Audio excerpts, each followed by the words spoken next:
There's a wind of change blowing through the global wine industry. This BBC News report explains why. These wine buyers are choosing the bottles we'll be drinking in restaurants and bars in a few months' time. A taste for good wine has helped drive up levels of middle-class drinking. So has the fact that wine's been getting stronger over the last few years. Winemakers are looking for better wines, which means riper grapes, because they want more flavour. You can't get flavour without having ripe grapes. So that has ended up with, wines that maybe were 12% are now 13%. Possibly the greatest social concern in the UK at this moment is that of excessive alcohol consumption.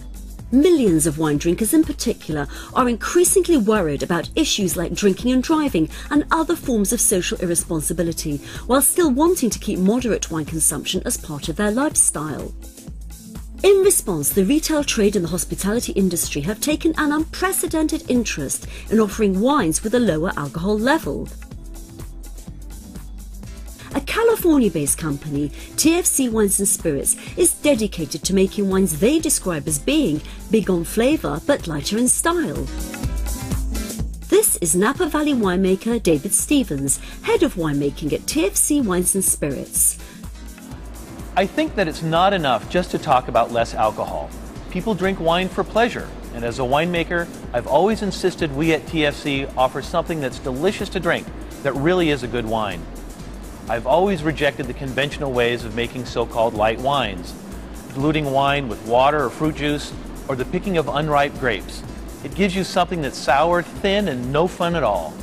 Wines crafted in a lighter style must be every bit as well balanced and have as much complexity and flavor as any other premium wine.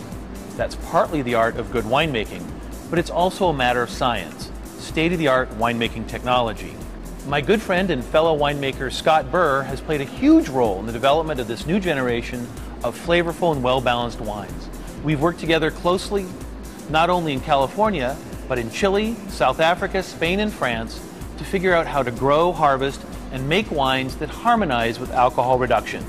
Since Scott is the head of operations at a company called ConeTech, the world leader in what I think is the most exciting modern winemaking technology, I'll let him tell you about what he does. Before I tell you about the technology, I'd like to endorse David's point that a really good, light-style wine must be made from the ground up. Technology alone is not the answer. Now here's what I do. We're inside a company called ConeTech. ConeTech has plants like this in California, Chile, South Africa, and Spain, using a technology called the spinning cone column. Many consumers may not know it, but ConeTech is adjusting the alcohol in thousands of conventional wines in the New World, bringing alcohol down from 14, 15, 16% to about 13 or 14%. I'm using that same technology to adjust TFC wine's alcohol down from 14 to 8% without any loss of full wine character. This column contains about 40 upside-down cones, half of which are fixed and half which spin. The spinning cones gently and repeatedly spin the wine out into thin liquid films. Simultaneously, a cool vapor created from the wine itself rises from below and carries off all the lightest molecules in the liquid. In the first of the two passes, ultralight molecules composing all the delicate aroma and flavors of the wine are condensed into a colorless liquid essence, which is then held separately. The process is repeated to remove the desired amount of alcohol. If you wanted to, you could simply recombine the three fractions, the aroma flavor, the alcohol in the body, and recreate the wine 100%. The result is that 40% of the alcohol has been subtracted, but 100% of the aroma and flavor and wine integrity remain. This was proved during a blind taste test. Some typical British wine drinkers were offered a TFC lighter style wine with only 8% alcohol against a market-leading brand with 14% alcohol. The first glass of wine I found to enjoy more. I found that more pleasant and refreshing, easier to drink. Like this actually has 40% less alcohol. Okay, that is interesting. The wife will be shocked, but I think it'd be a wine which we'd both enjoy. I prefer this one. It's a lot lighter. It's very fruity. It's easy to drink. tasters commented consistently on TFC wine's refreshing, fruity and flavourful nature. That felt more refreshing, and I also thought there was plenty of flavour there as well, so quite shocked.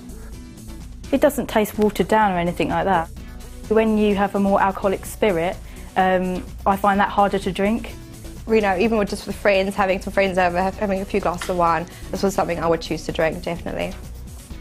These lighter style wines from TFC Wines and Spirits, with 40, 50, even 70% less alcohol, are perceived by consumers as delicious, often preferable to conventional wines with much higher alcohol. So, winemakers like Scott Burr and TFC's David Stevens have now given the consumer an attractive choice, making it easier to moderate their alcohol intake while still getting real wine enjoyment. That choice is now increasingly available in the UK and will soon appear in other European markets.